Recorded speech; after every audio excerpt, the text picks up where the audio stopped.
There are certain things in life that you didn't need to know. Like all Fruit Loop colors taste the same, or the apples you buy at the grocery store can be more than a year old. However, there are some things you need to know that people are keeping from you, which is why in this video I will share with you 7 money rules that the rich don't want you to know that will have you looking at money in a totally different light.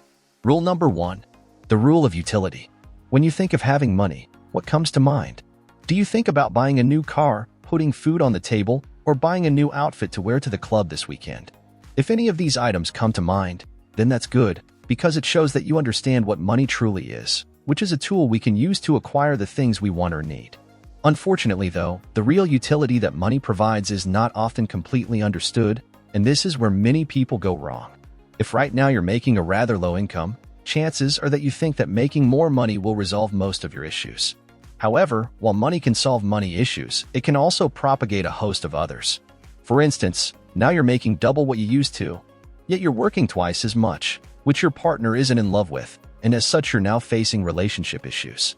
Plus, because of your busy schedule, you haven't gone to the gym in a month, and your normal fitting pants are starting to get a little tight.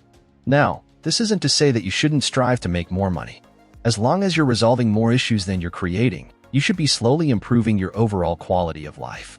However, it's important to keep in mind that there isn't a single person on earth who doesn't have any problems whatsoever. For example, if you're a millionaire, you may not have to worry about bills, but you could have family members asking you for money all the time.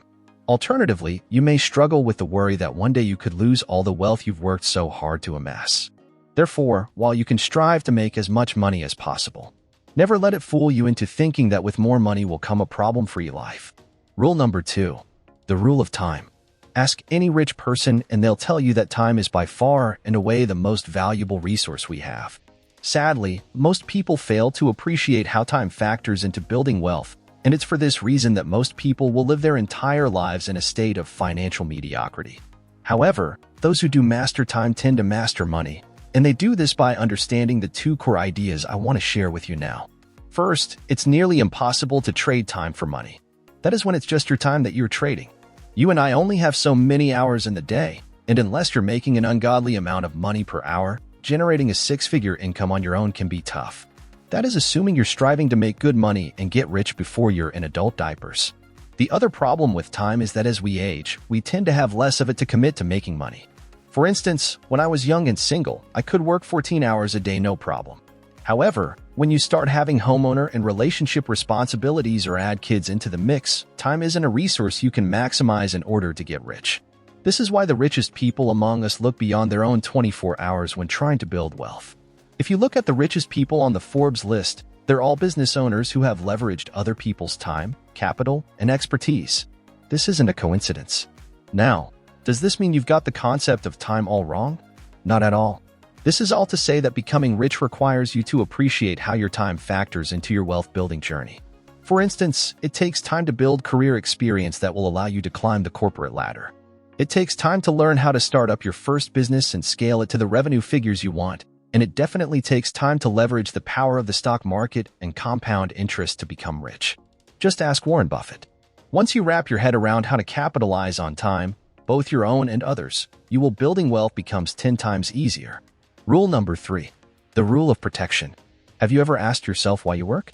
Chances are it's not because you love listening to your coworkers telling you about their family drama, or like working late in order to meet an unrealistic deadline.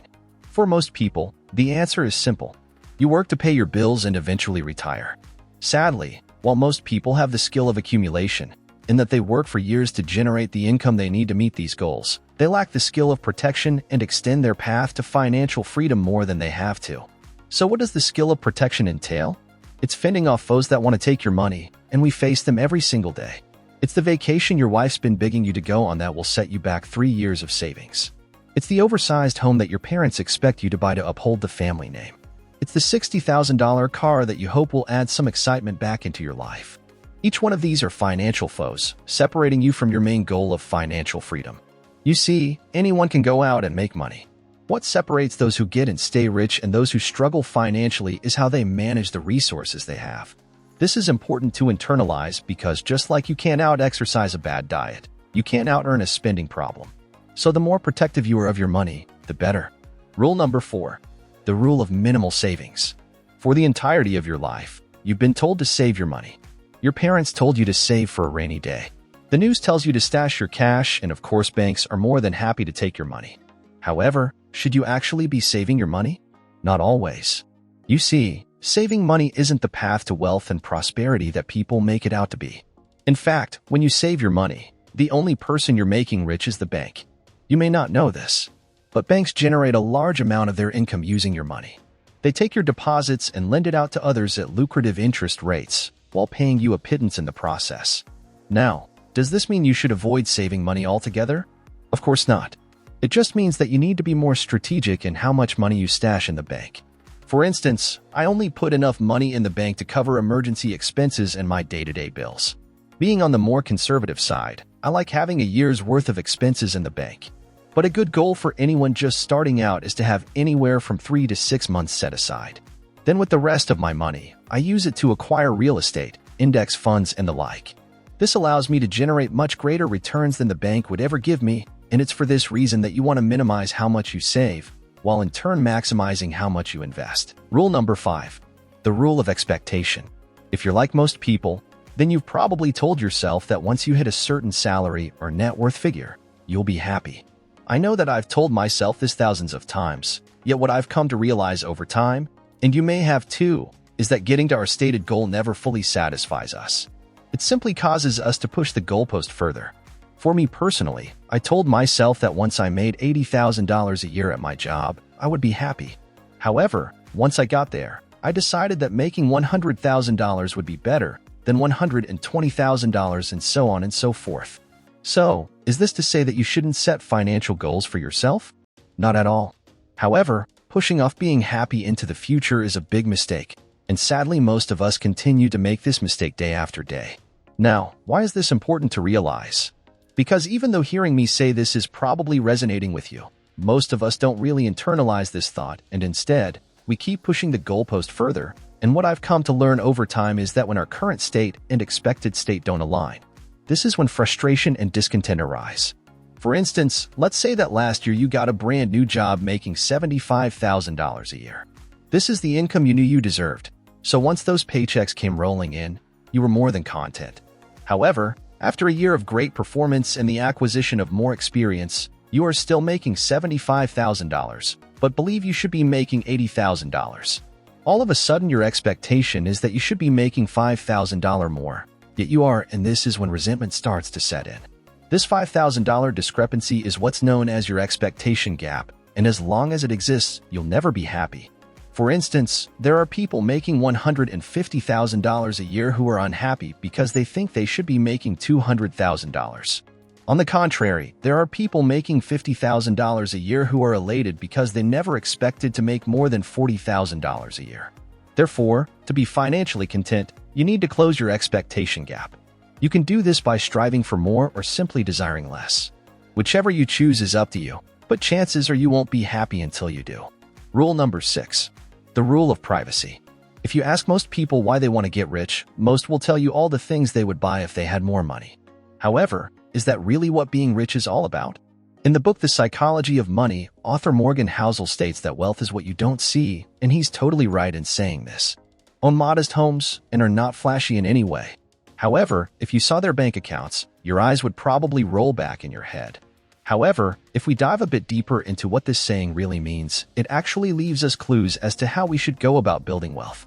Again, as the saying goes, wealth is what you don't see, meaning that part of becoming wealthy is not showing off, which is a friendly reminder that all the material goods we buy are directly opposed to our goal of becoming financially abundant.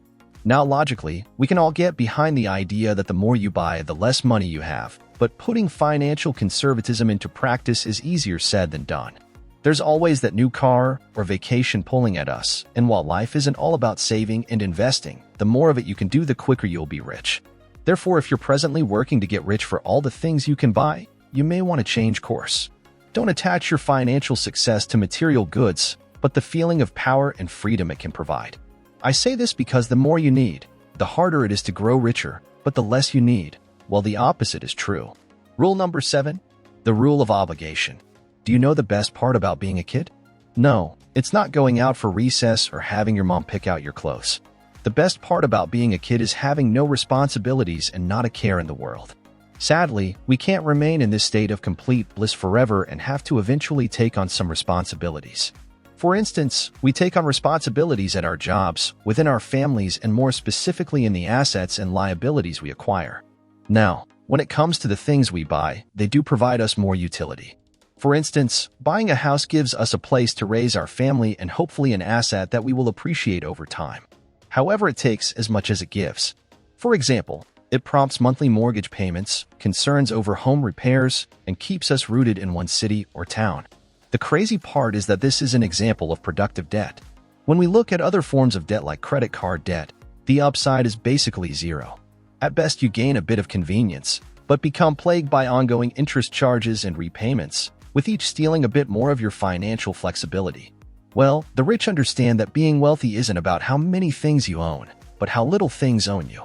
Put another way, your level of wealth is tied to how free you are, and while it's great to have a fancy car or big home, when these items start restricting your day-to-day lifestyle or have you living a certain way, all of a sudden they cut down your level of wealth, regardless of how easily you can afford them. Therefore, to feel richer regardless of how much you have, your goal should be to rid yourself of financial attachments. Clear off your student and credit card debts. Aim to be mortgage-free. And when you achieve these goals, you'll feel much richer than you presently are. Well guys, thank you so much for watching. Let me know your thoughts down below. And as always, give this video a like and subscribe if you haven't. With that being said, have a great day or night, and I'll see you in the next one.